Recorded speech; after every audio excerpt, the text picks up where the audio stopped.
Bom, meus amigos, estamos aqui hoje nessa quarta edição do Bate-Papo Cultural. O meu nome é Tiago Barreira e eu organizo entrevistas para o Instituto Ágora Perene.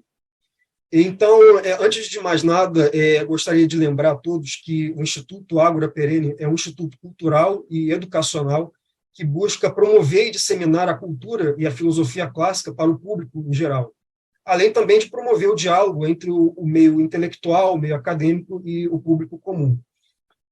O bate-papo cultural dessa edição vai falar sobre psicologia, e basicamente na psicologia e as ligações entre a simbólica tradicional e a filosofia clássica e a importância que ela tem para a psicologia em geral. Então, para trazer essa discussão mais afinco, eu trouxe o Leandro Santos, que é um psicanalista associado ao Instituto Brasileiro de Psicanálise Clínica, e ao longo de todos esses anos vem estudando afinco sobre a simbólica tradicional. Ele hoje é organizador da Escola de Saberes Tradicionais e ele mentoria, que é uma mentoria de um projeto que busca o resgate dos estudos das ciências e artes tradicionais. O Leandro Santos ele leciona regularmente sobre temas psicológicos e filosóficos, e eu convidei ele para essa edição, esse quarto do Bate-Papo Cultural. Então, boa tarde, Leandro, tudo bem? Boa tarde, Tiago. Obrigado pelo convite. Espero fazer jus, né, a tamanho tema e espero poder responder as questões de uma maneira que seja rica para todos os ouvintes. Primeiramente, Leandro, gostaria de fazer aqui a primeira pergunta. Na sua visão, qual seria a principal diferença entre uma abordagem tradicional e antiga, que os antigos tinham sobre a alma humana, e essa abordagem que os psicólogos modernos têm sobre a psique? Perfeito. Tiago, olha só, essa pergunta até me ajuda a responder e talvez esclarecer um pouco mais sobre o meu próprio trabalho, né? Porque eu agradeço pela prestatividade da maneira que você me apresentou, obrigado de verdade. De fato, eu já trabalho atendendo, clinicando há mais de 3 anos e me especializei na modalidade virtual desde a pandemia. Eu me formei, de fato, na abordagem psicanalítica e eu vou deixar claro, a própria entrevista vai deixar isso claro, que eu a abandonei, né? Que eu, apesar de ter a associação com o Instituto Brasileiro de Psicanálise Clínica, eu não atendo mais na abordagem da psicanálise. Isso por um motivo que vai ficar claro na medida que eu for responder as próximas questões. Talvez, acho que até essa vai ajudar. Mas seja como for, eu também sou educador social, né? Eu tenho essa segunda formação e estou em Pernambuco, tá? Caso seja interessante dizer isso. E, de fato, tenho essa iniciativa, não somente essa da ESH, mas também do Clube Carvalho, que eu faço questão de havendo espaço de divulgar, e é a página onde, no Instagram, ou seja, numa rede mais de vitrine, eu estou mais ativo, que é a página do Clube Carvalho. Bom, a pergunta em relação à distinção da alma, como que os modernos enxergam a alma e como os antigos enxergam a alma, é uma pergunta que ela tem uma natureza problemática, porque, olha só, Tiago, é como se, por ter o mesmo nome, nós estivéssemos falando da mesma coisa. Então, olha só. De fato, a psique, né, a ideia de psique, assim como a maioria das palavras gregas, ela nasce no contexto mitológico. Psique era nada mais, nada menos que uma princesa que teve uma relação com o Cupido dentro da mitologia romana, também tem o equivalente na mitologia grega. E pela maneira que a psique, que a personagem psique, ela é afetada por Eros ou pelo Cupido, ela, por ser uma personagem muito sentimental, que age a partir de certos impulsos, passou a ser uma analogia com essa parte da gente meio misteriosa que é afetiva, que é emotiva. Só que mesmo assim, entre os antigos, não há exatamente uma fronteira clara entre o que é psique, alma e espírito. Às vezes são sinônimos, às vezes não. Mas há uma concordância geral. Eles falam dos mesmos princípios. Ocorre que na modernidade isso não acontece. Deixa eu te fazer, por exemplo, um levantamento bem curioso.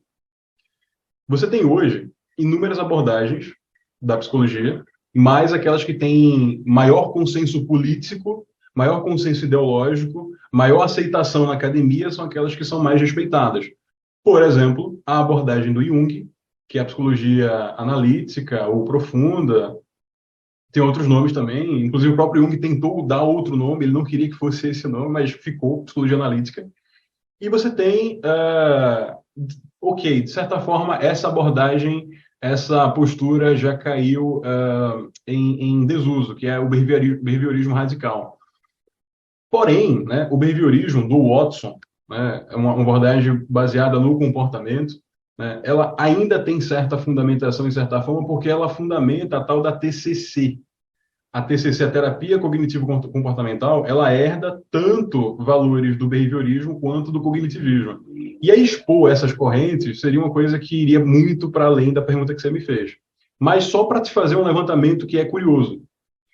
O Skinner, apesar do José Pinillos, que foi um sujeito espanhol, né? Ele tem livros de psicologia interessantes, e o Pinillos, ele conheceu o Skinner pessoalmente, e ele disse que metade das coisas que o Skinner, assim, é um amigo, uma pessoa íntima, que jogou roupa suja publicamente.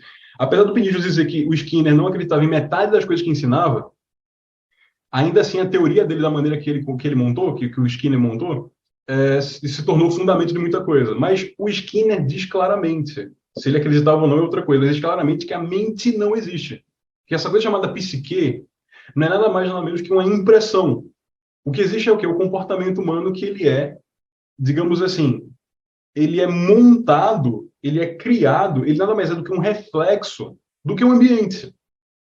Então, se o ambiente te condiciona a fazer X ou Y, você nunca vai fazer alguma outra coisa para além disso. A psique não existe. Não existe essa entidade, essa parte, essa manifestação interna que pode ter, por exemplo, liberdade.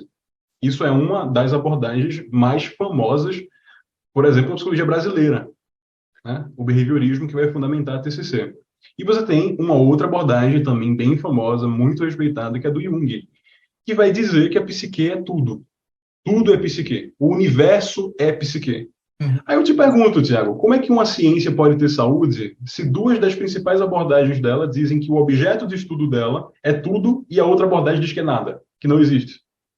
Então, assim, quando a gente olha para a palavra psique, se a gente quiser tratar ela como sinônimo de alma, isso não quer dizer que o objeto da psicologia moderna é o mesmo, né, que o dos antigos, da tal psicologia antiga ou clássica, que eles, de fato, tinham um entendimento espiritual da entidade humana. Assim, o ser humano, eu falo espiritual aqui também improvisando um termo porque não seria tão preciso, mas olha só, para falar de maneira geral, né, dos gregos, dos romanos, talvez de outras civilizações não ocidentais, todo mundo entra em acordo com um fato.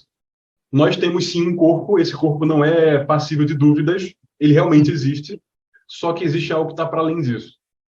Então, se fosse para te responder, já que eu já falei muito só para comentar essa pergunta, se fosse para te dizer, o que há de concordância entre a abordagem tradicional ou as abordagens tradicionais é que sim existe um fator que é transcendente ao corpo, e aí você pode chamar isso de alma, você pode chamar isso de psique, você pode chamar isso de espírito, você pode dizer, como Santo Tomás dizia, que onde o corpo e a alma se tocam é um composto que para alguns psicólogos tomistas seria psique, enquanto que o que está naquela parte, entre aspas também, né, aquela parte apenas espiritual, seria uma coisa que não daria mais para chamar de psique, apenas de espírito.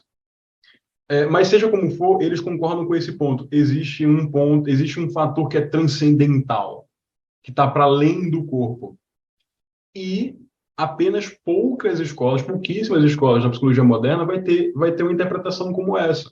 Porque você tem a psicologia transpessoal, que tem uma influência muito grande da New Age, então assim, não tem uma fundamentação única. E, no geral, as abordagens mais famosas, eu falo aí da psicanálise, falo aí da TCC, falo aí do cognitivismo, até mesmo da psicologia da neurociência, são abordagens materialistas.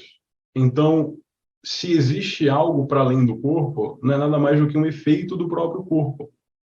Então, assim, até mesmo para falar de inconsciente, por exemplo, o Freud não deixa claro onde o inconsciente está, mas o Lacan, que é quem basicamente refundamenta a psicologia freudiana, ele vai dizer que o inconsciente não é nada mais, nada menos do que uma extensão ou um fenômeno da linguagem. Ou seja, dentro Uhum. daquela corrente moderna do estruturalismo, o Lacan coloca claramente, o inconsciente, ele é a linguagem. Então, assim, é algo que está imanente às relações humanas dentro desse fenômeno chamado linguístico. Então, a psicologia moderna é ateísta nesse sentido. Você tem algumas abordagens que são, sim, transpessoais, transcendentais, mas, diferente dos antigos, elas não têm um princípio ontológico baseado numa filosofia robusta. Será que isso fica claro? Será que isso responde à questão?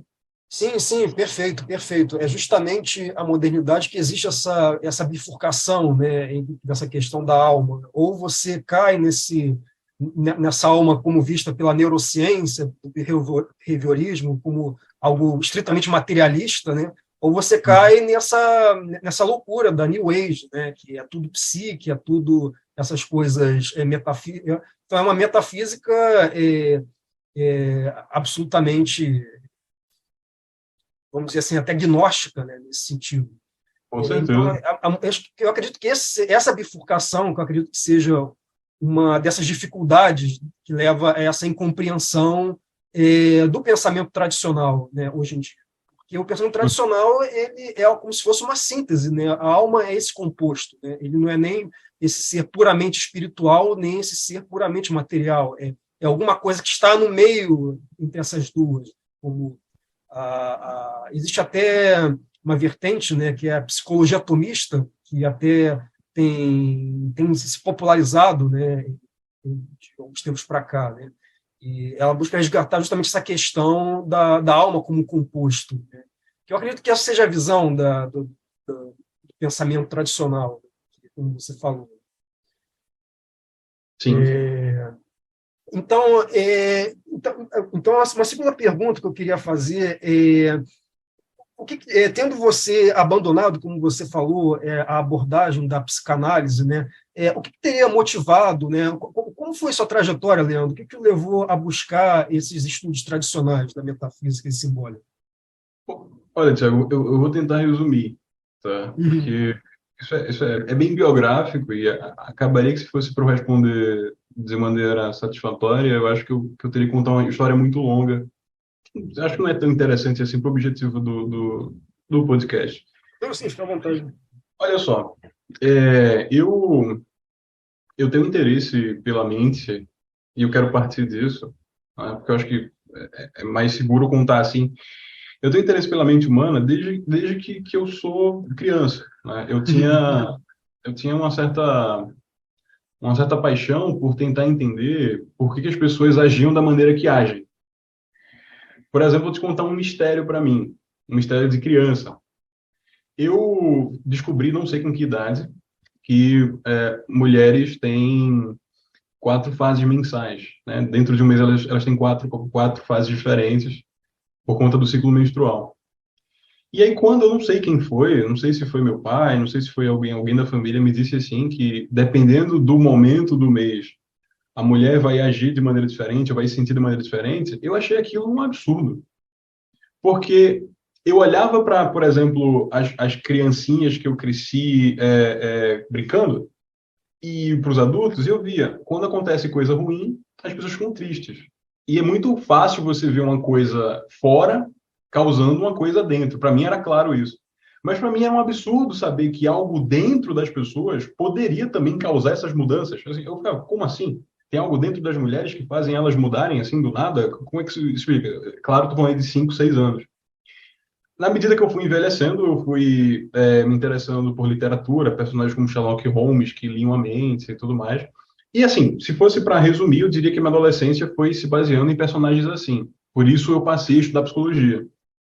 Mas daí eu fui buscando formação, etc. Mas eu creio que a crise, que me fez só encontrar respostas nesse meio tradicional, nesse meio filosófico clássico, ela iniciou por uma série de fatores. Primeiro, a sensação de insuficiência daquilo que eu estava fazendo, porque eu me sentia muito confuso. Assim, a minha formação na psicanálise foi baseada no Lacan, por exemplo. E assim, Uhum. eu cheguei a utilizar isso com algumas pessoas, mas eu vou ser sincero, eu mesmo tinha algumas dúvidas sobre o que eu mesmo dizia e cria. Mas é mais ou menos nessa época né? Eu estou falando aí de 4 ou 5 anos atrás, é mais ou menos nessa época, apesar de conhecê-lo, eu não conhecia de maneira profunda, por assim dizer, o professor Olavo. Então, o professor Olavo acaba sendo alguém que me influencia naquele momento a buscar buscar certas questões que eu via nitidamente que tudo que eu tinha aprendido não me respondia. E daí muito da minha crise de insuficiência, de que as respostas que eu tenho aqui não são respostas de verdade, a maneira da própria psicologia definir isso e aquilo, não bastava e que eu poderia colocar pessoas em risco, e também o fato de, logo após, eu ter uma mudança de, não exatamente de religião, por assim dizer, mas de postura dentro da religião, né? Porque continuei sendo cristão, mas de protestante passei a ser católico. Tudo isso confluiu numa mudança radical de assim, eu tenho que buscar os fundamentos do que eu já tomo como certo, como correto. E eu só pude encontrar alguns desses fundamentos, basicamente os mais importantes, na filosofia antiga. Inicio num primeiro momento tentando aprofundar o tomismo, que saber que havia um sujeito como Santo Tomás que conseguia versar sobre praticamente todas as ciências como um todo conectado, né? São Tomás fala de praticamente todas as disciplinas, ele só não se especializou em matemática, não tem comentários de matemática, mas os doutores têm. Vários doutores da igreja, filósofos também, como Santo Isidoro, também falaram de matemática, assim, que coisa é essa que permite o indivíduo ter tanta ordem dentro da realidade, onde as coisas não estão mais separadas? Porque essa era a minha sensação, Tiago, de que os conhecimentos eles não se comunicam direito. Sim. De que uma verdade de uma ciência até pode ajudar você a entender uma outra coisa, mas não existe um ponto de apoio, não existe um ponto Sim. fixo. Lembrando que o mistério da alma ainda me era interessante. Acontece que esse mistério, esse gosto, esse prazer que eu tinha pela alma, a partir dessa crise que eu tive, em parte pessoal, em parte existencial, em parte de escolhas, de mudanças que eu fui fazendo, eu sintetizei isso tudo com segurança, com uma zona de conforto realmente saudável, dentro dessa busca que inicia com o tomismo e aí se envereda tanto para trás quanto para frente. Para trás no sentido de procurar em Platão, em Aristóteles, nos filósofos da igreja, quanto um pouco para frente em bons autores que ou estenderam o que Santo Tomás dizia, ou que, por exemplo, talvez não dê para dizer que um Louis Lavelle é alguém que é exatamente tomista, e não tem como dizer isso, mas ele é um autor do século XX que continua uma tradição filosófica realista e espiritualista, por assim dizer. Eu odeio esses termos, esses rótulos, mas talvez para quem não conheça, é por aí, são por esses rótulos que vocês vão conhecer essas coisas. Então, cara, eu, depois de tudo isso, fui apenas aprofundando as coisas, e foi isso, para terminar a resposta, que fez eu mudar a abordagem que eu utilizava com meus próprios pacientes. Eu não posso oferecer uma coisa que eu não acredito. Essa percepção é sua. Eu acredito que eu tenho questionamentos parecidos com o que você teve, principalmente sobre essa falta de apoio que existe nas ciências. Eu percebo, por exemplo, na área que eu tive formação, né, no caso, economia, eu noto, por exemplo, as consequências grandes dessa falta de apoio. Eu não sei como isso é em outras disciplinas, mas isso se mostrou para mim de maneira muito mais clara, muito nítida, na economia, que é uma ciência humana entre as mais materialistas, né, mais ligadas às ciências físicas, da natureza. Então, eu sinto essa falta bastante na minha formação, até profissional, universitária, essa falta dessa visão integrada das ciências. Eu busquei também a filosofia, talvez por motivos parecidos nesse que você teve. Então, eu consigo ver essas similaridades. Bom, então eu vou seguir agora para a próxima pergunta. A próxima pergunta que eu queria fazer é mais sobre... você citou, né, várias abordagens diferentes da psicanálise, né, da Lacan, que você teve bastante influência, né, no início. Você também citou o behaviorismo. Mas eu queria também perguntar para você, Leandro, o que você acha da tentativa de que alguns psicanalistas, né, por exemplo, do século XX, eles tentaram resgatar a simbólica tradicional, né, na psicanálise moderna, como reação a esse positivismo cientificista que você falou, né, do behaviorismo, que hoje a gente tem a neurociência, mas ao mesmo tempo a gente teve no século XX esses psicanalistas, né, como foi o caso do Jung, né? Como Sim. você vê essa reaproximação moderna que esses psicanalistas fizeram da simbólica tradicional? Olha, eu creio que existe potencial e utilidade nesses estudos, mas pelos próprios motivos que já foram comentados aqui, são estudos que, para além de uma utilidade, eles não serão tão seguros assim. Porque, assim, eu não faço a mínima ideia do tipo de ouvinte que vai escutar essa resposta, então me permita fundamentar uma coisa. Assim, a simbólica, enquanto ciência, isso, alguns meios mais tradicionalistas, por exemplo, católicos, vão dizer que só de você chamar uma ciência de simbólica, você já está sendo perennialista, né? Porque, de fato, são os perennialistas, a escola perennialista que mais divulgou algo que poderia se chamar assim, um tipo de ciência, um tipo de disciplina que poderia se chamar de simbólica. Isso não é verdade. Trabalhos como o do Jean Baudrillard, que e sim, ele até tem alguma associação com os perennialistas, mas ele é um autor católico, mas eu falo do cardeal da Laila também, que esteve no Concílio Vaticano II, e do próprio Mário Ferreira dos Santos, que não tinha relação alguma com os perennialistas. Esses autores, eles mostram como poderia ser colocado na conta dos egípcios antigos a fundação de uma ciência chamada de simbólica. Você tem o próprio Plotino nas Eneidas comentando uma coisa que é no mínimo curiosa, que os egípcios, para além da ritualística própria deles, da religião que eles tinham, da maneira que eles adoravam os próprios deuses, eles tinham uma maneira de descobrir, essa na linguagem de Plotino, na linguagem antiga, de descobrir certos mistérios que os objetos da realidade possuem, olhando outros objetos. Então, certos objetos, digamos assim, informariam, diriam, mostrariam mostram algumas informações sobre outros objetos.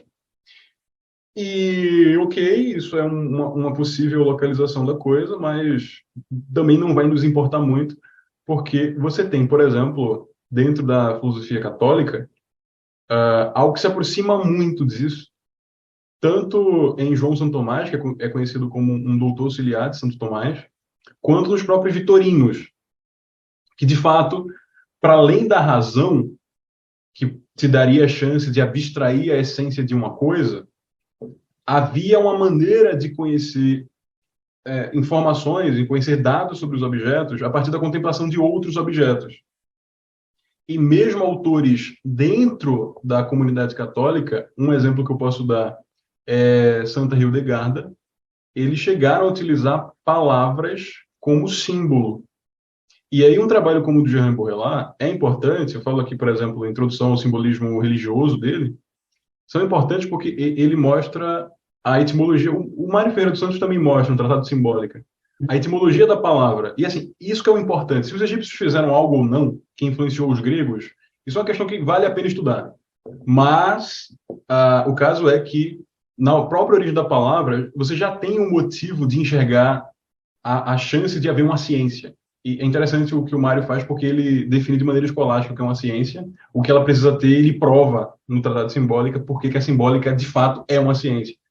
Mas, de onde é que vem essa palavra, né? Simbolém, do grego. Você tem a junção aí de duas partículas, que elas juntas vão dizer mais ou menos uma coisa que está ao lado ou sintetizada com outra. Enquanto parábola seria uma coisa ao lado da outra, né? Paralelo, daí que vem essas palavras. Você tem a parábola, né? O próprio bolém está ali, né? A raiz grega, bolém. É essa mesma raiz que, ao invés do prefixo para, recebe o prefixo sim para criar o simbolém, símbolo. Ou seja, uma coisa que está, de alguma maneira, ligada à outra. Basicamente, simbolismo, do ponto de vista tradicional, é isso. É possível você entender um objeto ou alguma coisa sobre esse objeto a partir de outro. Bom, o que o Jung faz, né, o tal do simbolismo da psicologia, é bem diferente disso. Veja, o Jung é um gênio. É por isso que tem muita descoberta dele, muita proposta dele, muita leitura dele, que vale, assim, muito a pena, principalmente para quem está se formando em psicologia, ler aquilo, entender aquilo.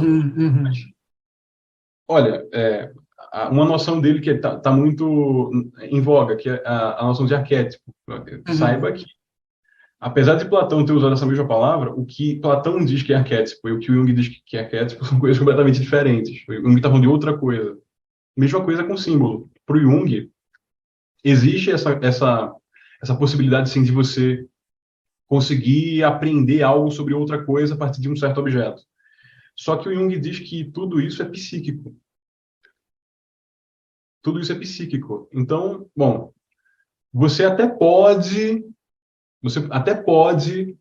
a partir de um rio, por exemplo, pensar sobre como sua vida é fluida, e o rio vai ser um símbolo da maneira que você está levando a vida. Só que pro Jung, pro simbolismo junguiano, né, a noção dos arquétipos, são estruturas mentais que vão criar essa analogia. Você entende, Thiago?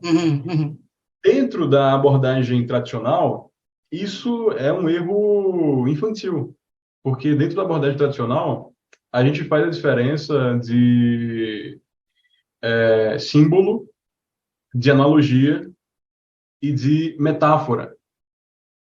Porque a metáfora e coisas parecidas, como símile, etc., são coisas que são associações que você faz de maneira artificial. Então, de fato, isso que o Jung está falando, que a psique consegue usar uma coisa para simbolizar, entre aspas, outra, de maneira artificial eu digo que algo simboliza tal coisa. Isso realmente existe. Mas o simbolismo, a simbólica, a ciência simbólica, não tem nada a ver com o psíquico. A base da simbólica é a seguinte: um objeto, de fato, contém uma determinada ordem que te informa sobre outro objeto se você os colocar os dois objetos dentro de uma mesma camada. Eu acho que eu expliquei isso de uma maneira muito complicada, mas assim, um objeto, em determinado sentido, se você contemplá-lo por tempo suficiente, ele vai te ajudar, sim, a compreender algo sobre outro objeto. Mas não quer dizer que essa compreensão é sua. É o objeto que te informa sobre a coisa. Então, respondendo à tua pergunta, o Jung está associado ao círculo de Eranos, que é um círculo de inúmeros intelectuais, alguns perennialistas, outros dessas abordagens mais perigosas da psicologia. Eles trocavam muita informação. Mas, assim, saiba, para além do que eles trabalham como ciência, eles também tinham objetivos muito nefastos do ponto de vista católico ou cristão. O objetivo era tirar da igreja o monopólio de certos temas.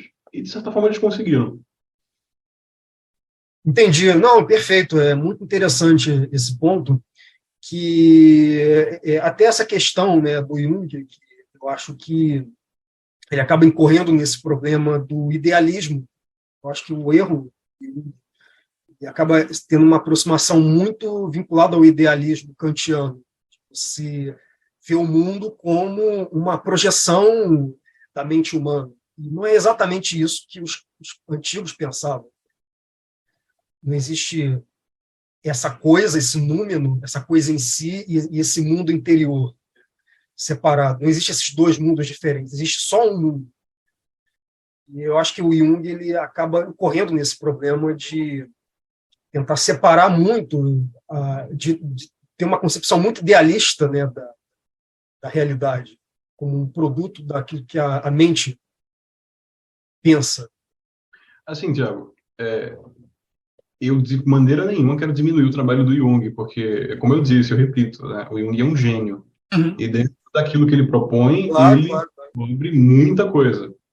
Por exemplo, de todas as abordagens que eu vi, né, na psicologia, assim, eu conheço casos de gente que está babando no hospício ter sido curada, os problemas delas foram resolvidos com a terapia junguiana. É uma coisa que, assim, impensável para a psicanálise freudiana, por exemplo. O Freud dizia que psicóticos não são... Quer dizer, o Freud até dizia que eles são tratáveis, mas que ele não tinha exatamente criado um tipo de abordagem que serviria para isso. O Lacan tenta fazer, mas tanto o Freud quanto o Lacan, por exemplo, concordam que pessoas perversas, da estrutura perversa, psicopatas, pedófilos, etc., eles não teriam um tipo de terapia que funcionaria para eles. Uhum. E a terapia junguiana ela se prova como muito efetiva para essas coisas. Só que o problema do Jung, ele é teórico, ele é epistemológico. Uhum. Uhum. Você vê o próprio Jung justificando de onde ele parte, ele deixa claro que nenhuma dos fundamentos que ele toma para fazer o que ele fez era metafísico. Tem Uhum. muita gente que espiritualiza o Jung, e o Jung nunca espiritualizou nada, nenhum dos conceitos dele.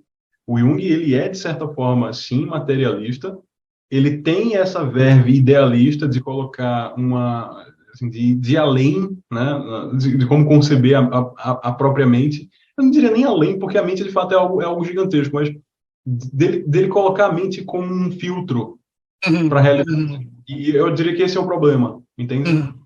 Sim. Vou passar agora para a próxima pergunta. Falamos aqui do Jung.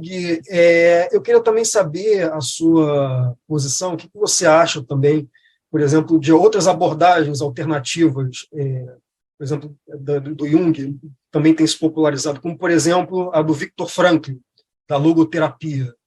Ela tem ganhado um pouco de espaço, né, nos últimos anos, com a tradução de algumas obras do Viktor Frankl, por exemplo, Em Busca de um Sentido, que é um livro até editado pela Realizações. Como você vê essa abordagem, né, do Viktor Frankl, sobre uma aproximação mais existencial, né, nesse sentido, da logoterapia? Eu entendo por que a abordagem do Franco passou a ser chamada de existencial. Só que isso coloca a gente em alguns perigos. Uhum. De fato, o Viktor Frankl, ele dizia que a proposta que ele oferece é uma proposta existencial, mas é, é inadequado colocá-lo entre os existencialistas. Porque Uhum. você tem psicologia existencialista, que ela vai ser caudatária do Kierkegaard, dos filósofos existencialistas, Sartre, Heidegger, etc. Você tem até bons autores, tá? Assim, tanto a abordagem humanista quanto a abordagem existencialista se comunicam bastante. E dá até para dizer que é uma abordagem só. Inclusive, nas cadeiras que eu tive na faculdade, você tinha uma cadeira só para humanismo e existencialismo, Uhum. como uma coisa só. Só que é muito injusto. Eu penso que é muito injusto colocar o Viktor Frankl nesse pacote. E é o que é feito, geralmente. Então, você vê o Viktor Frankl sendo colocado lado a lado com o Carl Rogers, por exemplo. E o Carl Rogers, ele tem algumas coisas úteis, mas ele de longe não é alguém que merece estar ao lado do Viktor Frankl. Ele, o Maslow, por exemplo, não faz sentido algum. Uhum. Eu diria, tá, que o Viktor Frankl é, se não o maior, mas um dos maiores psicólogos do século passado, porque o que ele faz é concreto, o que ele faz é biográfico. Assim, ele partiu de uma experiência, para quem conhece, né, ele partiu de uma experiência de Terrível. sofrimento, de frustração, e ele de fato criou algo que funciona. E eu acho interessante o Viktor Frankl porque, diferente da psicologia transpessoal, apesar do Viktor Frankl ser judeu, né, ter sido judeu a vida inteira, quando ele traz Deus para a clínica, e Viktor Frankl tem livros sobre isso, é incrível, né? Porque assim, vamos trazer Deus de volta para a clínica. Deus não deveria ter saído dos consultórios. Ele não faz isso da maneira que a psicologia transpessoal faz. Porque a influência New Age da psicologia transpessoal torna ela um campo muito aberto para orientalismos, entende? Assim, certos vícios e gurus que se dizem estudantes, estudiosos da filosofia ou das filosofias orientais, mas não são coisa nenhuma, são aproveitadores. E a logoterapia, ela não abre espaço, né? De forma alguma ela abre espaço para isso. Bom, existem duas maneiras de você enxergar a logoterapia, porque por ela ter crescido e se tornado famosa, ela é uma queridinha hoje em dia do pessoal do Instagram. E aí tem aquela coisa, gente que está fazendo um bom trabalho, gente que não está fazendo um trabalho tão bom assim, né? Tem gente Uhum. lá querendo crescer na vida, sem criticar ninguém especificamente, mas acho que todo mundo sabe, né, que existem essas duas coisas. Então, assim, é necessário hoje em dia ter cuidado em relação a o que você toma como fonte de logoterapia, mas como o Viktor Frankl, ele é um autor muito claro naquilo que ele argumenta, lê-lo de maneira direta é a melhor coisa, né? Uhum. E eu indico a Soto, né, que é uma... Eu não lembro de que país ela é, mas ela é uma comentadora da psicologia existencial, por assim dizer, do Viktor Frankl, e assim, ela é uma fonte de confiança também, né? Então, eu não sei se você gostaria que eu comentasse sobre algum tipo de fundamento ou percepção da psicologia ou da logoterapia do Viktor Frankl. Caso você queira, eu posso até comentar alguma coisa, mas respondendo o que você me perguntou, sim, eu gosto dessa abordagem. Eu não gosto do fato dela ser colocada entre o campo das terapias alternativas, nem gosto do fato da psicologia acadêmica colocá-la dentro do humanismo. Eu acho que isso é um erro teórico. Eu acho que Uhum. isso somente confunde as coisas. Você apaga a importância do autor, Frankl, mas ela em si, ela é assim, é uma ótima, é uma das poucas coisas boas que a psicologia do século XX nos deu. Perfeito, perfeito. Agora eu vou passar agora para a próxima pergunta. Agora, vamos falar agora um pouco mais da sua experiência, né, como professor, nessa parte de lecionar filosofia. Muito se diz, por exemplo, em relação à filosofia, por exemplo, de que os estudos filosóficos eles são algo complexos, abstratos, e que Uhum. não deveriam ser encorajados pedagogicamente de início a alunos, e que seria primeiro preciso preparar os alunos a enriquecimento do imaginário na literatura e na poesia. Parece que isso está até ligado ao que o Olavo de Carvalho falava sobre a teoria dos quatro discursos, né, de que o conteúdo, o estudo da dialética e da filosofia, ela é vazia se não for preenchida por um conteúdo, que é a experiência real. E ela só pode ser aprendida pelo enriquecimento do imaginário poético e literário, da linguagem. E eu queria saber para você, Leandro, tendo você já essa experiência de lecionar filosofia, como você vê essa questão de ensinar filosofia para alunos iniciantes? Vale a pena ensinar, encorajar os alunos no ensino da filosofia do início? Sim, vale a pena, sim, Tiago. Mas isso não vai de encontro a esse ensino que o professor Olavo popularizou aqui no Brasil. Uhum. Essa, essa percepção de que antes do estudo da lógica, que geralmente é o que um manual de filosofia te manda estudar, qual o capítulo 1 da filosofia? Lógica. Não somente a filosofia escolástica, medieval, mas até mesmo muitas das filosofias, ou das abordagens da filosofia moderna dizem isso. Você tem que aprender a lógica primeiro. O que o Olavo fala, né? Isso não é original do Olavo exatamente. Ele mesmo diz que ele pega a ideia a partir do Croce, né? Benedito Croce. Ele populariza essa percepção e aí sim ele dá uma formatação muito, muito própria ao que ele mesmo viveu. Não é contraditório, tá? Assim, eu simplesmente aceito, concordo com a máxima de que estudar lógica e até mesmo coisas que vêm depois da lógica, como gnoseologia, Uhum. metafísica, vão ser estudos que vão ser muito problemáticos caso você não tenha uma referência literária boa, caso você não tenha uma boa cultura.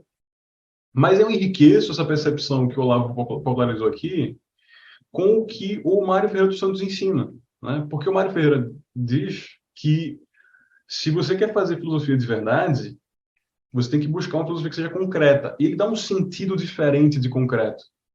E aí, um dos sentidos é a filosofia, ela tem que atender às tuas reais e concretas angústias, dilemas, etc.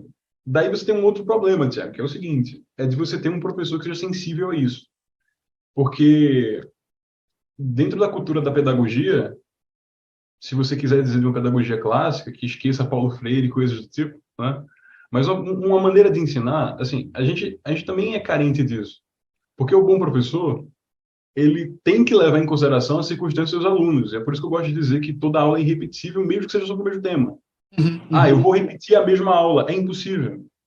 Eu posso repetir algumas estruturas de exposição, mas as perguntas que são levantadas, as questões que são dirigidas ao professor, ou a depender da maneira que ele leva a algumas aulas, por exemplo, acho que você pode falar até como testemunha, que tem aula lá na ESH que eu não faço de maneira exatamente expositiva, mas eu uso uma estrutura de diálogo para aproveitar o que as pessoas lá sabem. Então, assim, do ponto de vista autodidata, você está colocando o carro na frente dos bois, se você quiser estudar coisas muito pesadas da filosofia antes de ter uma formação literária robusta. Por quê? Porque as estruturas lógicas são ferramentas para você utilizar em alguma coisa. E se você não tem nada para utilizar, você vai ficar num vício abstratista das coisas, assim, procurando regras, só que você não tem conteúdo para aplicar essas regras. Esse seria o problema. Porém, é impossível, Tiago, é impossível que a própria vida dos indivíduos não já sirva para eles como algum conteúdo filosofável.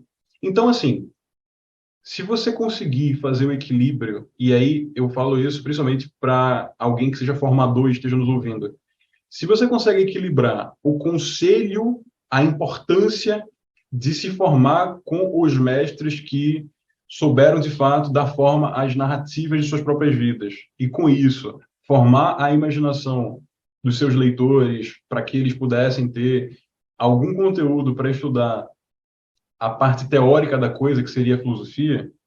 Se você conseguir equilibrar esse conselho, essa máxima, com o chamado e o apelo a uma filosofia concreta que se atente aos dilemas, às angústias, ao que realmente importa para um aluno ou para o indivíduo, eu acho que você consegue, sim, já ensinar alguma coisa de filosofia desde o início.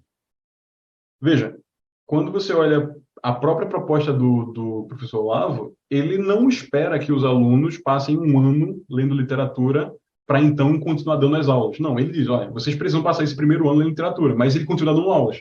É possível, dá para falar sobre alguma coisa, entende? Apesar de que essas aulas vão ser muito mais preparatórias, muito mais voltadas a um desenvolvimento da personalidade, da imaginação, da memória, aprender a ler, aprender a estudar, fato, são aulas mais formativas, mas não deixa de ser filosofia. Esse é um dos... Eu não gosto muito dessa palavra, mas vou utilizar só por falta de uma melhor. Esse é um dos paradoxos da filosofia, do aprendizado da filosofia. Porque tem coisa que, quando você aprende, você sabe que é novo. Eu nunca pensei sobre isso, eu estou estudando filosofia e eu aprendi. Mas tem muita coisa da filosofia que você aprende que você tem a nítida sensação que você já sabia. Assim, mas eu sabia como. Assim, a vida te disse isso, a vida te ensinou isso. Só que ainda não tinha aquela coisa formada, organizada, ordenada. Então, por exemplo, Tiago, a lógica é tida como a ciência propedêutica pela maioria dos manuais escolásticos, por exemplo. Mas de onde a lógica surge, se não dos princípios da ontologia, né? Os princípios de terceiro excluído, identidade, etc. Veja, a lógica depende da base da metafísica, da base da ontologia, apesar de que, para você estudar metafísica, você tem que ter o aparelho lógico. Então, como é que é isso? Então, veja, assim, apesar de haver uma certa ordem para o estudo, que é a tal da ordem natural do conhecimento, isso não quer dizer que, na realidade, essa mesma ordem se dá. E isso não quer dizer que você não tem experiências, sim, transcendentais, sim, metafísicas, sim, existenciais, que, se você tiver um bom professor ou você tiver uma boa sensibilidade, apesar de você não ter sido, talvez, formado tão bem assim, literariamente, gramaticalmente, no caminho do estudo, você vai ver e você vai se debater com essas questões e você vai notar que, olha, ok, eu até posso estudar sistematicamente a metafísica daqui a 2 anos, mas eu já penso questões metafísicas. E não é um problema você parar um pouquinho para pensar nessas questões.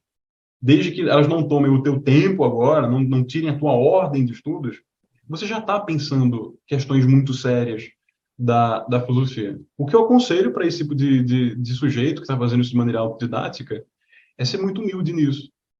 Você ainda não tem capacidade de responder certas questões, então não faça elas. Evite fazê-las. É que nem um indivíduo que acabou de ler um livro de filosofia, porque o professor da escola fez ele gostar de filosofia, e ele já quer responder se existe livre-arbítrio ou determinismo na realidade. Assim, assim que funciona, sabe?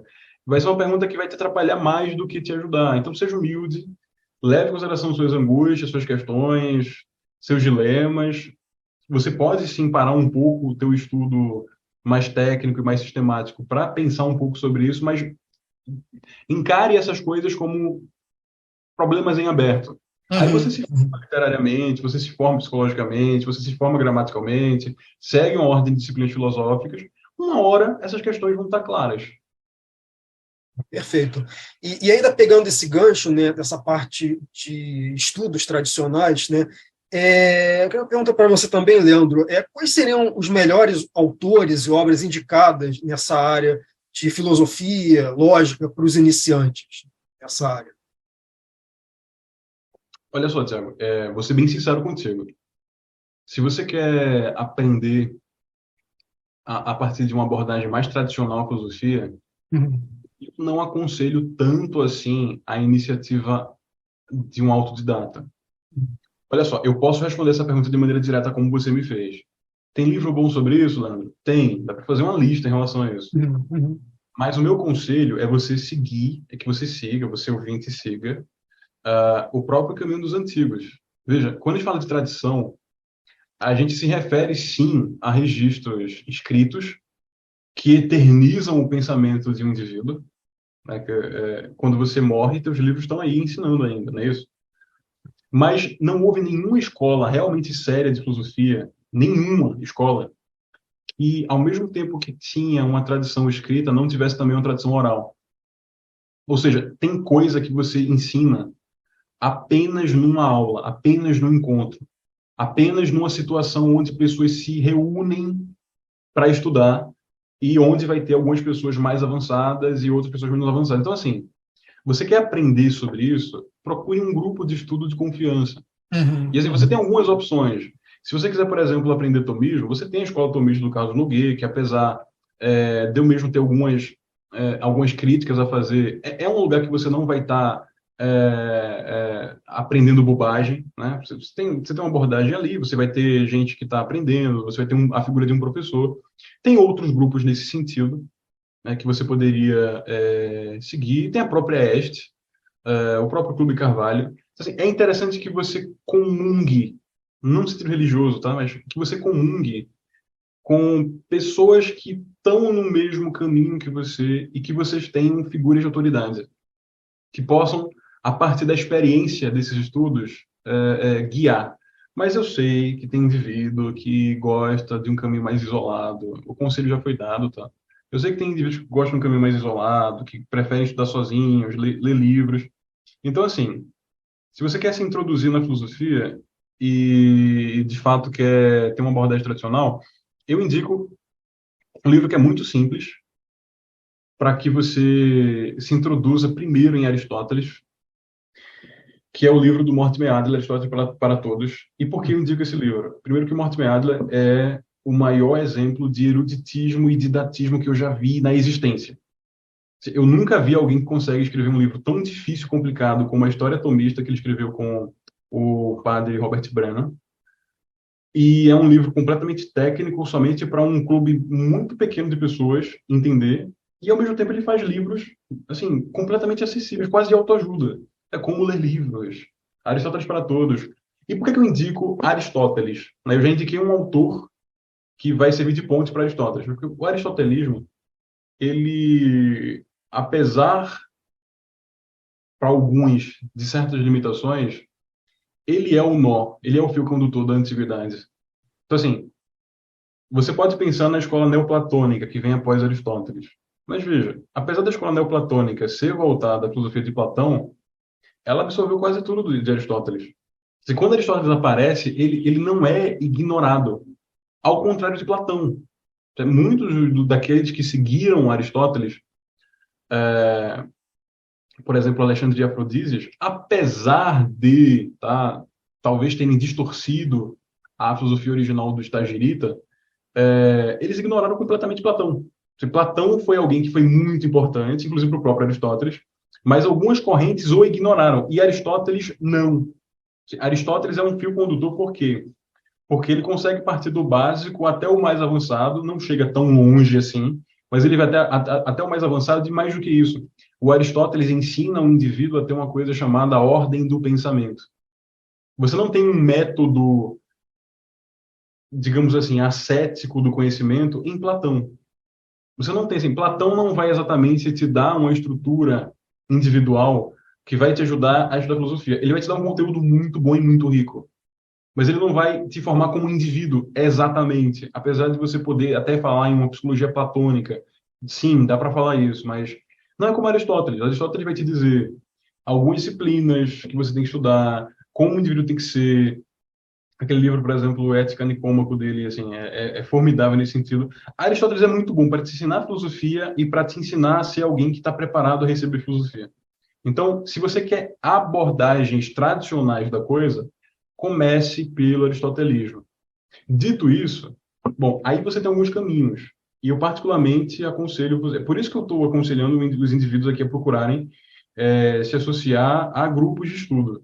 Uhum. E, de preferência, grupos de estudo que não sejam democráticos, ou seja, todo mundo é igual a todo mundo. Não, que tem figura de autoridade ali, alguém que você confia, alguém que você pode tomar como professor. Porque isso vai, a partir da tua própria vida, né, do que está realmente sendo mais importante para você, sendo aquilo que realmente está sendo a tua dor concreta, sendo a tua questão concreta, a partir disso você vai ter algumas opções. Se você se debandar para uma via mais platônica, haverão certos livros diferentes do que se você se debandar para uma linha mais aristotélica. Mas, por exemplo, levando em consideração a Idade Clássica e a Idade Média, na escolástica, você vai ter inúmeras escolas, né? Tomismo, escotismo, suarismo, você tem autores mais ou menos desligados de escolas, como, por exemplo, Henrique de Gandhi, e você tem as próprias ordens religiosas que vão, de certa forma, criar escolas também, como os jesuítas, como os dominicanos. Os dominicanos se resumem somente a Santo Alberto e Santo Tomás? Não. Meio que sim, pero lo mucho, né? Tem coisa a mais. Então, assim, são inúmeros caminhos. Leandro, então o que você aconselha? Eu aconselho você iniciar com Aristóteles. Eu aconselho você a ter buscar alguma formação de história. E aí, assim, isso pode ser muito diferente para os indivíduos, porque, por exemplo, eu não sei se vai ser tão interessante assim para um protestante que porventura esteja ouvindo isso, se especializar em ordens da Igreja Católica e aprender sobre isso, porque simplesmente não vai ser interessante, talvez, né? Eu estou chutando aqui. Enquanto para um católico, essa questão acaba sendo bem mais importante, bem mais interessante. Então, desse ponto de vista, eu enfoco a importância do indivíduo da ordem, procurar a ordem do que ele de fato está buscando. E a partir disso, ele vai ter pontos de enfoque na antiguidade. Então, se a pergunta fosse, Leandro, e se eu quiser estudar psicologia tradicional, o que você indica? O que eu já indiquei, Aristóteles, necessariamente passar pelo tomismo, necessariamente passar por Agostinho, necessariamente procurar os autores que ficaram em torno desses dois, mas até mesmo procurar bons autores que sintetizem os problemas da modernidade, para você conseguir fazer o contraste. E um autor que eu diria, que eu indicaria nesse sentido, de uma psicologia mais tradicional, seria ler o Brentano, Franz Brentano. Ele é professor do Freud, do Russell, ou seja, vem antes da panaceia do século XX, só que a partir dali ele já mostra como Kant, como Descartes, como aquele pessoal idealista, simplesmente ruiu a estrutura moderna para criar uma boa psicologia. O Brentano, ele prevê praticamente tudo o que vai acontecer no século XX, é incrível. Agora, se o indivíduo quer algo mais filosófico, assim, a questão é um tanto difícil de ser respondida. Eu diria, tá, que você, tendo uma formação literária interessante, ou seja, você já vai ter muita coisa para ler aí, tendo uma formação literária interessante, eu indicaria o indivíduo, sim, a procurar estudar, sim, a lógica, só que a lógica dos vários períodos. Então, você vai, por exemplo, em algum momento se deparar com a tal da lógica, com a nova lógica de Petrus Hispanos. Se você tentar ler um sujeito como esse de maneira direta, você tem que aprender latim. Então, não é um bom caminho para quem é iniciante. Mas uma coisa que você pode fazer é a seguinte: como é que é o pensamento lógico na escolástica? Joga isso no Google, joga isso num bom repositório, ou procura isso em boas fontes, né? Deixa eu tentar estudar deixa eu procurar um livro sobre história da lógica. Você vai encontrar algumas ferramentas aí. Se você quer um caminho mais seguro, eu te indicaria ler certos livros do Mário Ferreira dos Santos, apesar dele não ser exatamente para iniciantes, mas eu indicaria você a estudar os primeiros livros da Enciclopédia de Ciências Filosóficas Sociais, como Filosofia e Cosmovisão, Lógica e Dialética, e o Filosofia Concreta, porque caso, mesmo sendo muito problemático para alguns, conseguir entender aquilo ali, você vai ter algumas referências. Obviamente, eu indicaria autores de confiança para mim hoje em dia, contemporâneos, como o professor Olavo. Eu indicaria para quem gosta, para quem acha interessante, leia, veja o que o Olavo fala sobre isso, veja o que ele ensina, as aulas dele em relação a isso. Mas, para responder de uma maneira que satisfaça todo mundo, já terminar a pergunta, né? Se o indivíduo for bem underground, né, outsider, o que ele vai fazer? Bom, nesse caso, eu aconselho o indivíduo ler Platão, né? Ler diretamente Platão, diferente de Aristóteles. Eu acho que dá para ler sim Platão de maneira direta. E você vai fazer o seguinte: você vai ler os diálogos mais importantes de Platão e você vai seguir cronologicamente a coisa. Depois de Platão, que é o mais importante? Aristóteles. Depois Aristóteles, quem são os mais importantes? Os estoicos. Depois os estoicos, quem são os mais importantes? Agostinho. Assim, você segue uma cronologia mais ou menos rígida, você se ancora em alguma coisa, e permita-se, né? Permita-se que a liberdade das tuas circunstâncias concretas faça você enxergar o que é mais importante, o que é menos importante, sem relativizar a coisa. Se a pergunta, Tiago, só para terminar mesmo, se a pergunta for mais ou menos algo no sentido, existe algum tipo de manual que resume o que é tradição ou conhecimento tradicional, ou o que é filosofia tradicional, da tradição? A resposta é não. Você tem autores como meu Horcano que fazem até tratados sobre o que é tradição, mas como a tradição é algo vivo e diz muito mais respeito à comunidade dos filósofos do que propriamente um sistema filosófico como é, sei lá, o niilismo, o existencialismo, assim, é mais uma comunidade de quem está falando do mesmo objeto, a realidade, do que um sistema. É impossível que um livro sintetize isso, né? É impossível que mesmo uma história da filosofia, um bom livro de história da filosofia, sintetize isso. Ou seja, a importância central, muito mais do que indicação de livro, é saber o que você, de fato, quer da filosofia. E, para isso, você tem que se formar como indivíduo. E, para isso, você tem que ter figurinhas, como diria o Leibniz. E, para ter figurinhas, tem que conhecer de história, tem que conhecer alguns autores, tem que perambular para aqui e para lá.